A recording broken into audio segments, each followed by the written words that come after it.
days have been long. The last few weeks, it's April the 24th when Horizon's bill started. We're now on day 57, and it's been pedal to the metal, as they say, up at the Emergency Operations Center. I'm going to do something I'm not used to doing, and that's talking about myself and my background. I've always been trained in my corporate world to kind of minimize it, but I think you need to know. I used to be an instructor of the licensing course in the state for the insurance department and for licensing. Before that, I was a television broadcaster. My dad was with NBC and Mutual News Radio Network, so my earlier life was tied up in the media quite a bit, and got out of it when I realized there was no money in it per se, unless you were the top 1 or 2% in the limelight. And I realized that wasn't where I wanted to be. I wanted to be grassroots and sort of behind the scenes making things happen. And that just happens to be part of the theme by which we live by.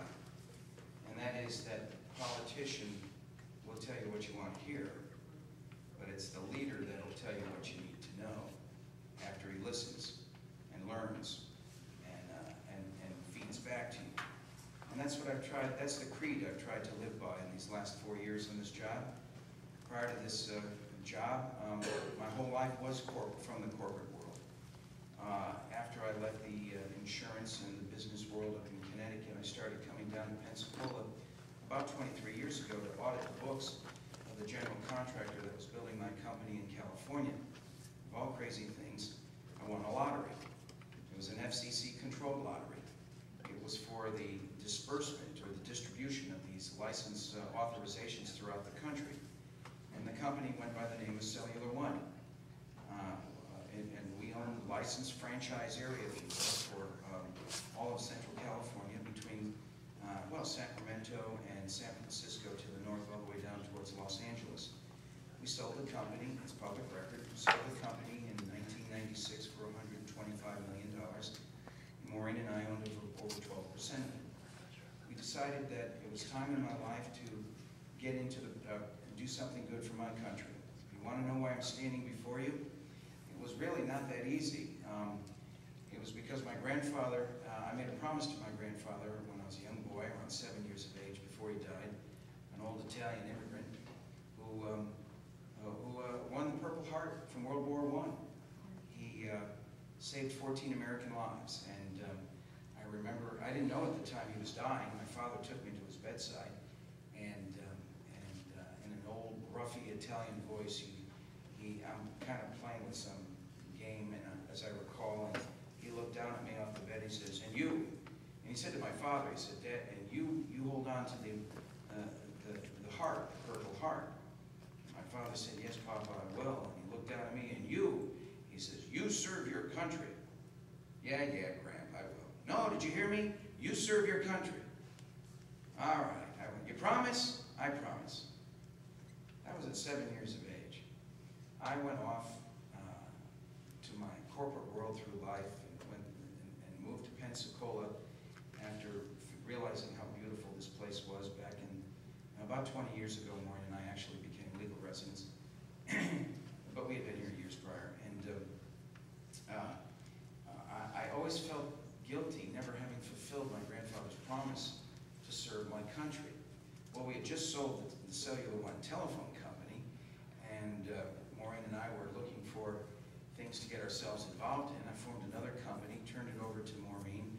We now pay over $1,200,000 a year out of our corporate account in payroll to the locals here in Escambia County who are working for us. We're up to 14 employees, and we stay very quiet behind the scenes and contribute substantially to this community's not-for-profit interests. And we like that position. We like feeling in that position and doing good and cherry-picking those things we want to support. I've turned the company over to Rob Cothran, who's president, and Maureen is senior vice president, and 12 people behind them are taking a company that now moves money on the internet. You pay your taxes online to Janet Holly by electronic check or credit card, you're going through us. We're like PayPal, and our company is called Collector Solutions. You pay the ESP energy bill online, you're going through us. Unbeknownst to me, our staff came up to me and was going to surprise me with a little gift a few months ago and tell me that someone in the sheriff's office had called our company and asked us to put something together to bid on to do sheriff payments online.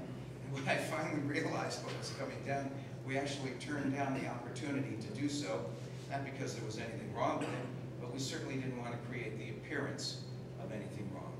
And I should say, first and foremost, for those quick to criticize, that the contracts with the ESP and the tax collector were long before I even thought of being a county commissioner. They were in pre-existing. Since then, we've taken this company to 14 people, as I said, and we moved right here in Escambia County over $85 to $90 million a day on the internet from worldwide sources. And we move those monies into local banks. Local banks are supporting us, and we contribute to their ability for their own expansion plan. I know a little bit about economic development. So when I took this job, I made a promise, and that became the theme of our plan. Promises made, promises kept. We promised an economic development strategy, and on October 4th, 2007, for the first time in Escambia County history, we put into law an incentive plan to incentivize businesses to come to town. Did you know that we will pay you, Mr. Prospect, up to $5,000 per employee when you bring your business to town if you qualify? Did you know that if you've been here long before I came to town, 10 generations ago, and you're an established business in this town, can't pay you for your 200 employees you have, but the delta, the increase above that 200 mark, we will pay you for that increment of people. The problem is you don't know about it, probably, because it's been working within an economic development structure in this town that has failed us. I proposed last year taking economic development outside of the Chamber of Commerce, not because I have anything bad to say about the Chamber of Commerce, but because the structure is not appropriate to properly assert an economic development strategy for this community. That structure has allowed a select few to be the winners at the expense of the many in this town. And I'll work for the many, not the select few. And that's the strategy, to create an incentive, a structure that allows an incentive plan to go forward to incentivize businesses from all walks of life to come to town. Another promise we made was to bring forward a solution on transportation. The transportation plan we've written is called the RTFA, Regional Transportation Finance Authority, and Clay Ford and Greg Evers were strong supporters of it, and I want to personally thank them, politics aside, for standing behind me on that plan and supporting a plan that helps facilitate the funding for roads that you're wondering when are going to get done. Oh, that road out there, well, it's a state road, and the commissioner walks in the other direction. Sorry, ma'am, I can't help it. It's a state road. We never said that to you. I didn't care if it was a straight road, state road, or a local road. Your answer was, fix the road. You didn't care whose jurisdiction it was. Just go out and fix it. The RTFA is now in place. The governor signed it. It's going to be paid for from the allocation of DOT, and each county and municipality will have a chance to cherry pick on a case-by-case basis whether they want to participate. Our actions speak louder than our words. And finally, the real promise we made to the citizens was transparency. We created a precinct leader system that many scoffed at and turned out to be the real anchor of our success. There are 15 precincts in District 2, from the Floribama at the Alabama line, all the way up to Landry's downtown. Believe it or not, that's all of District 2. It zigzags up towards Channel 3 in a gerrymandered way that no one will ever understand, but there is a census coming out, and we hope and pray that that census puts some order into the way these districts are redistricted.